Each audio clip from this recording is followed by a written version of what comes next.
কানাডার প্রধানমন্ত্রী জাস্টিন ট্রুডোর পদত্যাগের পর বিষয়টি নিয়ে প্রতিক্রিয়া দিয়েছেন যুক্তরাষ্ট্রের নবনির্বাচিত প্রেসিডেন্ট ডোনাল্ড ট্রাম্প। এতে তোলপাড় সামাজিক যোগাযোগ মাধ্যম। ট্রাম্প বলছেন মাসখানেক আগের কথাই, যেখানে কানাডাকে যুক্তরাষ্ট্রের ৫১তম অঙ্গরাজ্য হিসেবে দেখতে চেয়েছেন তিনি।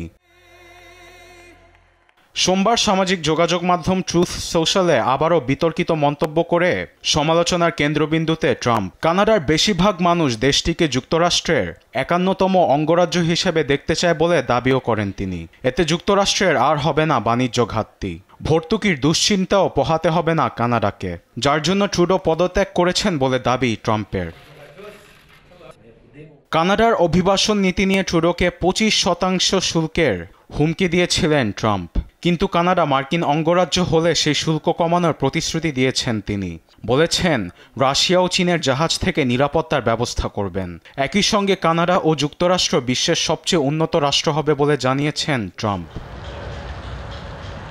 ট্রাম্পের এমন মন্তব্য কানাডা যুক্তরাষ্ট্র সম্পর্ককে উত্তেজনাপূর্ণ পর্যায়ে নিয়ে যেতে পারে বলে আশঙ্কা করছেন বিশ্লেষকরা। আগামী ২০ জানুয়ারি প্রেসিডেন্ট হিসেবে দায়িত্ব নেওয়ার পর ট্রাম্প কানাডা থেকে আমদানি করা পণ্যের উপর বাড়তি শুল্ক আরোপের পরিকল্পনাও জানিয়েছেন একাধিক গণমাধ্যমে। আরবিদ আফসার, নিউজ ডেস্ক, দেশ টিভি।